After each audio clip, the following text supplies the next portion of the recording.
Welcome friends. हम लोग अभी पढ़ रहे हैं गद्य अंश का, मतलब गद्यांश का देख रहे। तो हम लोगों ने जान लिया था सच्ची वीरता, ताई, नमक का दरोगा चैप्टर।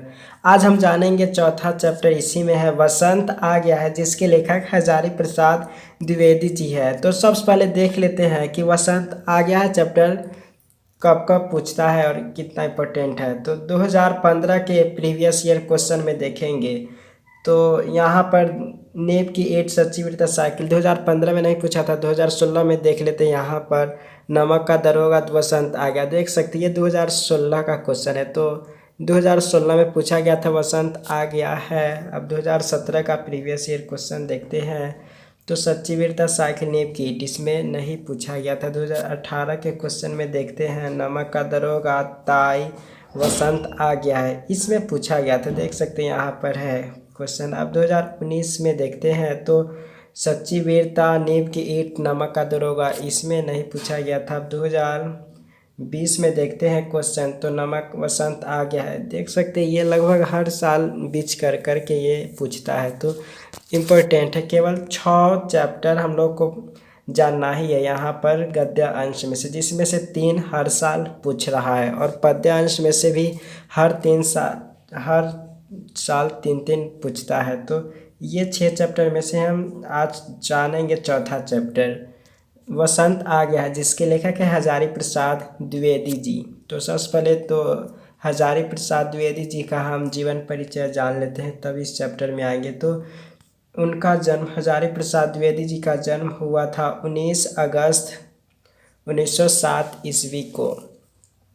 हजारी प्रसाद द्विवेदी जी का जन्म 1907 ईस्वी को हुआ था और उनका जन्म स्थान था, मतलब गांव का नाम था आरत दुबे का छपरा, बलिया जिला था, गांव का नाम था छपरा और उत्तर प्रदेश में उनका जन्म हुआ था। हजारी प्रसाद द्विवेदी जी का उत्तर प्रदेश के बलिया जिला के छपरा गांव में मृत्यु उनकी हो गई थी 19 मई 1989 ईस्वी में।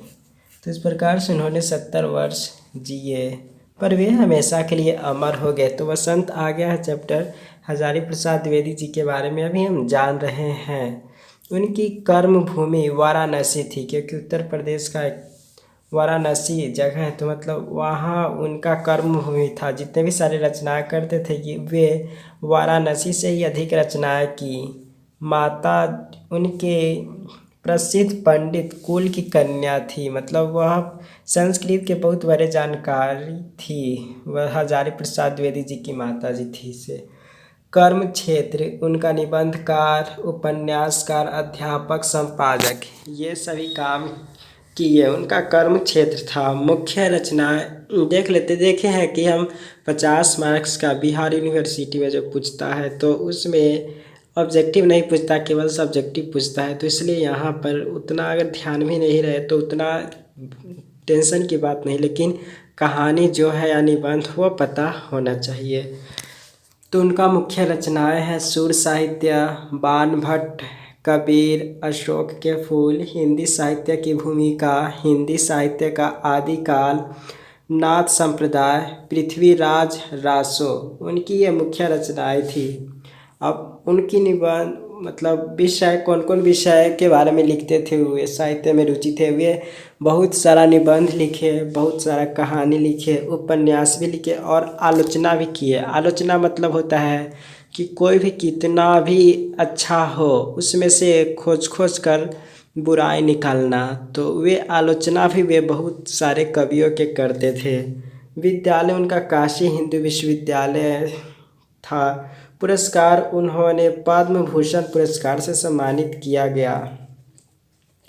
उनके बारे में एक खास बात है कि वे काशी नागरी प्राचार्य सभा के उप सभापति, खोज विभाग के निर्देशक, देख सकते उप सभापति, उसके बाद वे डायरेक्टर, नागरी प्रचारिणी पत्रिका के संपादक रहे हैं। इतना सारा वे काम किए हैं अपने जीवन में। उनका हिंदी निबंध और आलोचनात्मक क्षेत्र में महत्वपूर्ण भूमिका है। इम्पोर्टेंस उनका ज़्यादातर निबंध में ही है और आलोचनात्मक वे बहुत सारा थे। उन्होंने सूर, कबीर, तुलसी विद्वतापूर्ण आलोचनाएं लिखी है। देख सकते सूरदास की भी उन्होंने आलोचना की है। कबीर दास जी चाहे तुलसीदास जी, वे सभी इतने विद्वान होने के बावजूद भी हजारी प्रसाद द्विवेदी जी ने उनकी आलोचना की, उनमें बुराइयां निकालते थे।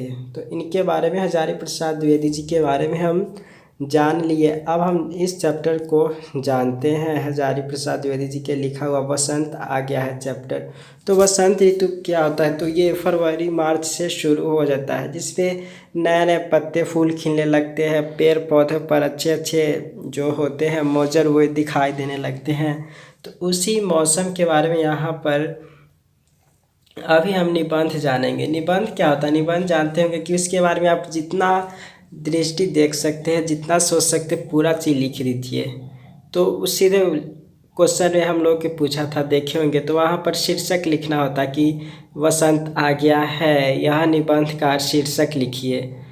तो क्वेश्चन इस प्रकार से आ सकता है कि हजारी प्रसाद द्विवेदी ने वसंत आ गया है शीर्षक निबंध में किन किन उद्देश्यों पर प्रकाश डाला है? अपने विचार व्यक्त कीजिए। किन किन उद्देश्यों पर भी विचार डाला है, तो उद्देश्य उनका क्या क्या था? वसंत आ गया है, तो वो अभी देखेंगे। तो बहुत ही आसान है, बस मौसम के बारे में ही पूरा चीज़ रहेगा, लेकिन किस प्रकार से बताया गया हुआ है ये बात ध्यान रखने की ज़रूरत है। तो उत्तर है आचार्य हजारी प्रसाद द्विवेदी द्वारा लिखित वसंत आ गया है एक विचारात्मक निबंध है। विचार करने लायक उनके द्वारा जो लिखा हुआ है वसंत आ गया है निबंध, यह एक विचार करने वाला निबंध है, सोचने वाला निबंध है। इस छोटे से निबंध में गंभीर उद्देश्य छिपा हुआ है। भले यह छोटा सा निबंध है, लेकिन इस पे देखेंगे तो एक बहुत बड़ा उद्देश्य छिपा इसमें रहता है। विषय देखने में चाहे जितना भी साधारण मालूम पड़े, किंतु उद्देश्य इसका साधारण नहीं है। फिर जो कवि है वे कहते हैं कि भले ही यह निबंध आपको देखने में लगता है वसंत आ गया है, देख सकते नाम से पता चल रहा बहुत ही इजी है, आसानी है, लेकिन वे मेन रूप से वह साधारण नहीं है। यह निबंध ऋतुराज वसंत का आगमन अपने समस्त ऐश्वर्य के साथ हो चुका है, किंतु प्रकृति के सभी पेड़ पौधे एक समान प्रसन्न नहीं दिख पड़ते। तो वे कहते हैं कि जो वसंत ऋतु का आगमन दिखाई देने लगता है वे सभी अपने ऐश्वर्य के साथ आते हैं, लेकिन अगर सभी पेड़ पौधे को हम देखते हैं तो वे सभी एक समान, एक जैसे वहाँ सुख दिखाई नहीं पड़ते, हरी भरी दिखाई नहीं पड़ते एक जैसे। कुछ तो वसंत की आभा से दीप्त हो चुके हैं, कुछ नहीं दिखते इस प्रकार के। तो वे बात ये कहते हैं। फिर है कि और कुछ वसंत के अभाव में सर्वत्र म्लान हो चुके, कुछ को नए कलेवर प्राप्त हो गए, तो कुछ अपने चेहरे पर मुहर्रम सूरतें लिए हुए हैं। तो यहाँ पर बस वही दुख सुख की बात करा कि पेड़ पौधे में हमें ऐसा दिखने को मिलता है कि किसी में नए नए मौजर प्राप्त हो चुके रहते, तो किसी में कोई चीज़ रहता ही नहीं है। तो देख रहे हैं यहाँ पर जितना ही बात बता रहा है सब वसंत ऋतु में क्या क्या हम लोगों पर असर पड़ता है यही बात बता रहा है। फिर है यहाँ पर लेखक कहते हैं कि वसंत किसी पर स्वयं आता नहीं। अगर वसंत का मौसम आता है तो वह किसी पर आता नहीं है, अपितु मतलब होता है बल्कि वह उसके द्वारा लाया जाता है, उसके द्वारा लाया जाता है, मतलब किसी पर नहीं आता। जैसे हम लोगों है तो हम लोगों पर वसंत का मौसम नहीं छाता, बल्कि हम लोगों के द्वारा वह खुद लाया जाता है। कैसे लाया जाता है वो देखते हैं। वह जब चाहे तब तो वसंत का आवाहन कर सकता है। क्या बात यहाँ पर बोले हैं कि हम लोग जब चाहे वसंत का मौसम ला सकते हैं। कैसे वो देखते हैं। शांति निकेतन में लेखक जहाँ पर बैठा लिख रहा है, शांति निकेतन में बैठकर ये कविता लिख रहे हैं, मतलब निबंध लिख रहे हैं। उसके आगे ही 2 कचनार के पेड़ है, एक जो खूब मोटा ताज़ा स्वस्थ है एवं सबल है, मतलब कचनार के पेड़ जो खूब मोटा है, ताज़ा भी है, स्वस्थ भी है, साथ में वह सबल भी है, मतलब मजबूत है। फूल फल से रिक्त है, मतलब फूल फल उसमें नहीं है। तथा दूसरा जो मरियल सा है, मतलब जो ठीक ठाक पेड़ नहीं है, कचनार का ही पेड़ है, जो ठीक ठाक एक और पेड़ नहीं है, वो फूल फल से लादा हुआ है। प्रथम के जीवन में वसंत का अभाव है।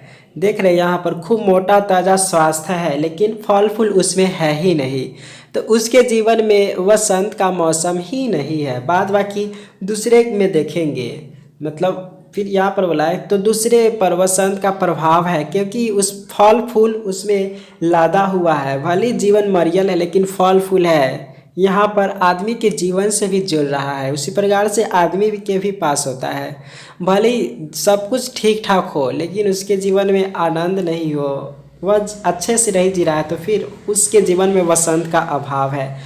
तो वही लिखा हुआ है, तो दूसरे पर वसंत का प्रभाव। दोनों पेड़ एक ही बार लगाए गए लेकिन दोनों के भाग्य अलग अलग है।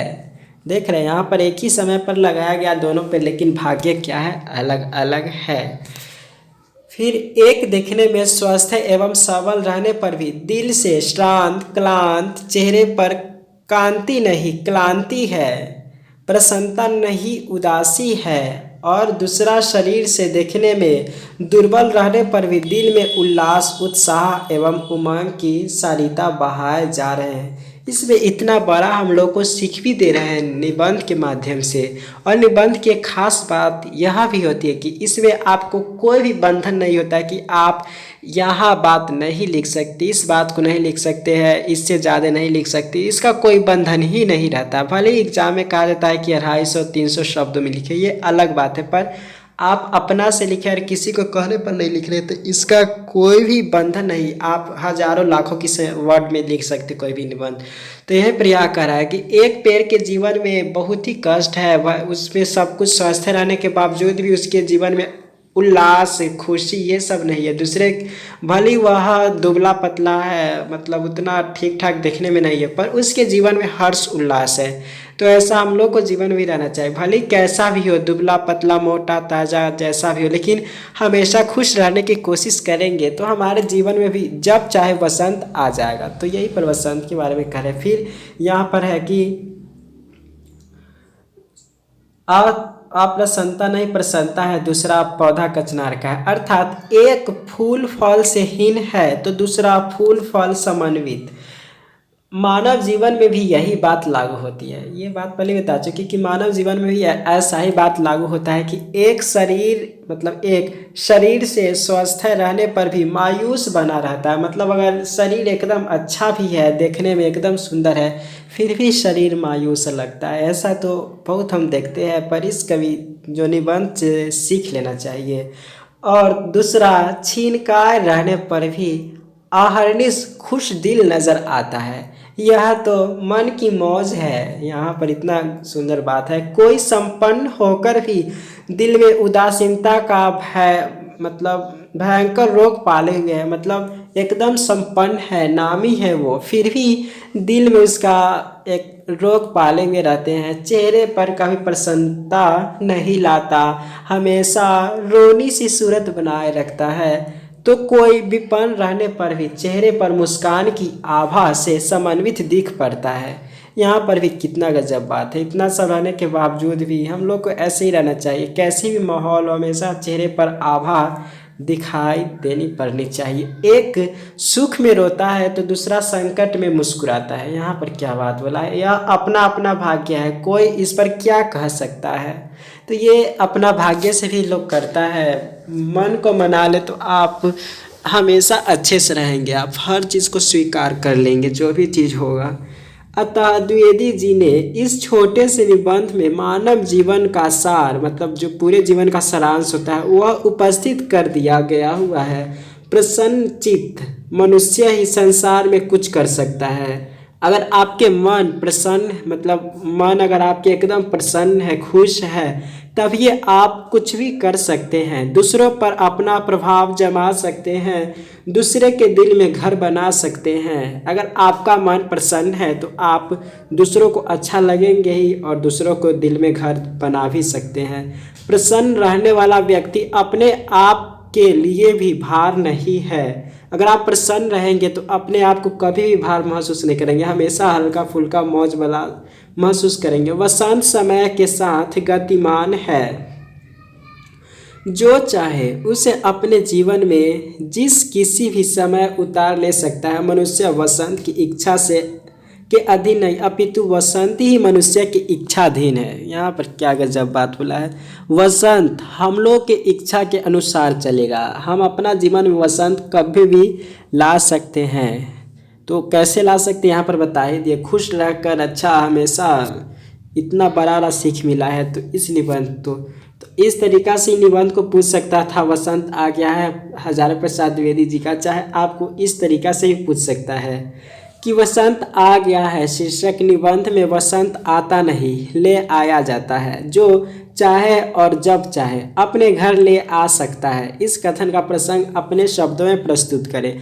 यही बात तो अभी तुरंत जाने हैं, तो इसी को यहाँ पर लिखा हुआ है, तो बस ये भी वैसा ही बात है। तो उत्तर देखते हैं। प्रस्तुत निबंध को पढ़ने से यह मालूम पड़ता है कि द्विवेदी जी किस प्रकार एक मालूमी से मालूमी विषय को अपनी प्रतिष्ठा का परिधान पहनाकर कितना सुंदर एवं रोचक बना देते हैं। ये बात सही है। द्विवेदी जी का यह बात तो बहुत ही हम लोग को भी अच्छा लगता है कि वो कैसा भी विषय हो बहुत ही सुंदर एवं रोचक बना देते हैं।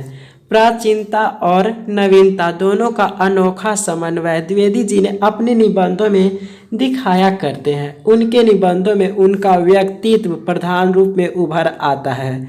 अगर निबंध लिखते हैं तो उसमें पूरा जो लेखक हो मतलब हजारी प्रसाद द्विवेदी जी है, उनका व्यक्तित्व भी शामिल आ जाता है कि वे कैसा उनका पर्सनालिटी रहा होगा। वे निबंध के माध्यम से एक तरीके से अपने बारे में लिखने लगते हैं, तो वे ऐसा उनका लिखावट का तरीका है।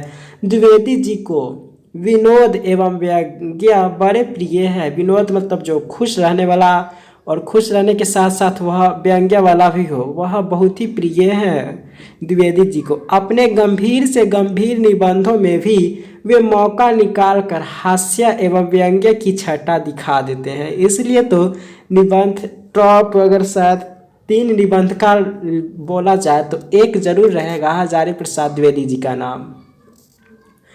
तो ये लिखा हुआ वह कितना भी गंभीर विषय पर लिखे, कोई भी इमोशनल कैसा भी हो निबंध, उसमें कहीं ना कहीं कोई ना कोई चीज़ निकाल कर हास्य एवं व्यंग्य की छटा दिखा ही देते हैं, झलक दिखाई देते हैं।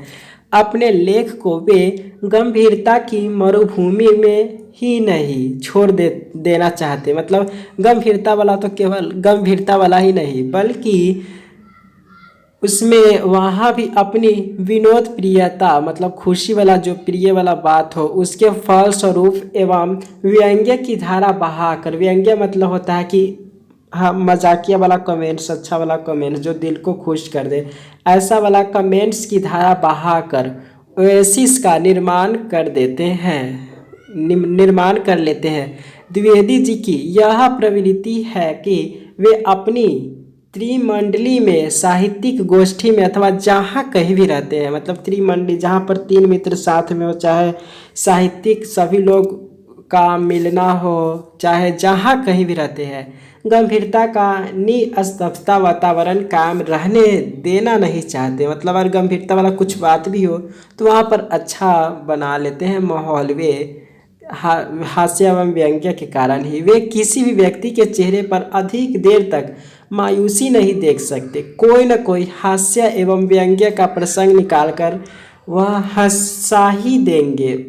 उसकी मुहर्रमी सूरत वे दूर करके ही छोड़ते हैं। मतलब मुहर्रमी सूरत मतलब होता है जो दुखी वाला सूरत को वे कभी न कभी हटाकर ही आराम से हटा देते हैं। तो ऐसा उनके पास जो भी लिखते थे, चाहे उनका व्यक्तित्व भी था, इसलिए ऐसा वे हमेशा हर चीज़ लिखाई भी करते थे। प्रस्तुत निबंध में भी द्विवेदी जी के हृदय में एक मरियल कचनार के पेड़ को देखकर तरह तरह की भावनाएं उठ रही है। इस निबंध में 1-2 कचनार के पेड़ के बारे में तो तुरंत ही देखे हैं। उसी पेड़ को देख कर अलग अलग तरीके की भावनाएं उठ रही है। कवि का हृदय था, वे अपने हृदय को थाम न सके। जो उनका दिल था, वे दिल में जो जो बात थी वे कलम हाथ में ली और हृदय में जो भी बात निकला, मतलब हृदयगत भावनाओं को एक के बाद एक दूसरे कागज पर उतारने लगे। जरा उनकी कलम की करामात तो देखिए। जाति पुष्पों का एक केदार है, पर इस पर ऐसी मुर्दानी छाई हुई है कि मुझे प्रसिद्धियों पर लिखे हुए एक लेख में संशोधन की आवश्यकता महसूस हुई। मतलब यहाँ पर जाति पुष्पों का एक केदार है तो इसी पर एक मुर्दानी छाया पाया हुआ, मतलब अगर उसमें उदासी वाला कुछ बात हो तो उसको संशोधित करके फिर उसको सही से लिखने की आवश्यकता पड़ती है। तो वे एक मित्र के स्थान में एक मल्लिका का गुल्म भी लगा रखा है, जो किसी प्रकार बस जी रहा है। दो करवीर और एक केबीदार के झाड़ भी उन्हीं मित्र की कृपा के फल है। कहीं भी उल्लास नहीं और उधर कवियों की दुनिया में हल्ला हो गया। प्रकृति रानी नया श्रृंगार कर रही है, फिर जाने क्या क्या। कवि के आश्रय में रहता हूँ, नितांत ठूठ नहीं हूँ, पर भाग्य प्रसन्न न हो तो क्या करे। तो यहाँ पर इसमें यही सब बात लिखा हुआ है कि कुछ लिखा भी कोई चीज़ रहता है तो उसको संशोधन कर कर, चाहे उसके आसपास के जो माहौल रहते हैं प्रकृति में जो दिखाई देते हैं उसको डायरेक्ट अपने कलम कॉपी लिए हुए आराम से एक के बाद एक पेज पर लिखते रहते हैं। तो ऐसा उनके व्यक्तित्व में शामिल था। थोड़ी दूर पर वह पलाश ऐसा फूला हुआ है कि ईर्ष्या होती है, मगर उसे किसने बताया कि बसंत आ गया है। पलाश शायद कोई फूल होता होगा, तो वही लिखा हुआ है कि ऐसा फूला हुआ है कि मानो उसको कोई देखता तो ईर्ष्या होता। वह कितना खूबसूरत है, मगर उसे किसने बताया कि वसंत आ गया है। मैं थोड़ा थोड़ा समझता हूँ, वसंत आता नहीं ले आया जाता है। यहीं पर एक मेन बात है, वसंत आता नहीं बल्कि वह ले आया जाता है। जो चाहे जब चाहे अपने घर ले आ सकता है वसंत को। वह मरियल कचनार ले आया है, अपने मोटे राम तैयारी कर रहे हैं और मुझे बुखार आ रहा है। यह भी नियति का मजाक ही है। सारी दुनिया में हल्ला हो गया है कि बसंत आ रहा है और मेरे पास आया बुखार। अपने कचनार की ओर देखता हूँ, मेरी ही वजह से वह यहीं रुका है। यहाँ पर बसंत के बारे में ही बता रहे हैं कि बसंत ले आया जाता है, आप जब चाहे आ सकता है, बस आपके वे दिल से आएगा। तो वहीं पर बता रहा है कि मतलब कोई पौधे को कौन बताता है कि वसंत आ गया है, वह उसके द्वारा लाया जाता है वसंत। अपने खुद फूल खिल खिल कर सोचता है मुझे खुश होना है, तो यही सब सोच कर वह खुश होता है और इसके कारण वसंत भी आ जाता है। फिर यहाँ पर है कि इस निबंध का विषय इतना हल्का फुल्का है, लेकिन लेखक ने इतने साधारण से विषय में भी अपनी प्रतिभा के बल पर जान डाल दी है। मतलब छोटी सी यह विषय भले हल्का फुल्का हो, वसंत वाला बात, तो उसमें छोटी, इसकी भाषा अत्यंत ही सरल है। अगर मेन वाला निबंध अगर पढ़ते साथ कभी मौका मिले तो ज़रूर पढ़िएगा आराम से पूरा चीज़ को। यहाँ पर तो बस सारांश के जैसा बताया हुआ, अभी बुक भी नहीं मिल रहा है तो इसलिए इसी से बता रहे हैं। तो वही लिखा हुआ कि इसकी भाषा अत्यंत ही सरल और बोधगम्य है, मतलब दिमाग में जाने वाला एकदम सरल भाषा है। इसमें संस्कृत के तत्सम शब्दों के बहुल प्रयोग के साथ साथ, मतलब संस्कृत के जो शब्द होते हैं जैसे प्रकृति हो गया, बहुत सारा ऐसा वर्ड है जो संस्कृत में प्रयोग होते हैं। ऐसा ऐसे प्रयोग करने के साथ साथ थोड़ा थोड़ा उर्दू के प्रचलित शब्दों का भी खुलकर प्रयोग इसमें हुआ है। द्विवेदी जी प्रसाद जी की तरह केवल संस्कृत के तत्सम शब्दों का ही प्रयोग नहीं करते, बल्कि वे अपनी भावनाओं को अभिव्यक्ति के लिए तथा अपने कथन को सरलता एवं सरसता प्रदान करने के लिए जरूरत पड़ने पर उर्दू तथा अन्य भाषाओं के प्रचलित एवं अर्थपूर्ण शब्दों का भी प्रयोग करते हैं। ये ऐसा ही हर लेखक को भी करनी चाहिए, जिससे रस प्रदान हो, रस भाव आए कोई भी चीज़ लिखावट में, तो ऐसी करने की कोशिश करनी चाहिए। नीरस विषय भी द्विवेदी जी के सुघर हाथों में पढ़कर सरस एवं सजीव बन जाता है। कैसा भी विषय हो, अगर हजारी प्रसाद द्विवेदी जी के अगर हाथ में वह निबंध लिखने को आ गया तो वह सुघर एवं सजीव बना देते हैं, सरस बना देते हैं, सुंदर बना देते हैं, मनोहर बना देते हैं। तो इस प्रकार से बस आप आराम से देखेंगे, इसके सारांश लिख सकते, इतना अच्छा अच्छा बात है। तो अब हम नेक्स्ट लेक्चर में जानेंगे, तो पढ़ते रहिए। Thank you for watching.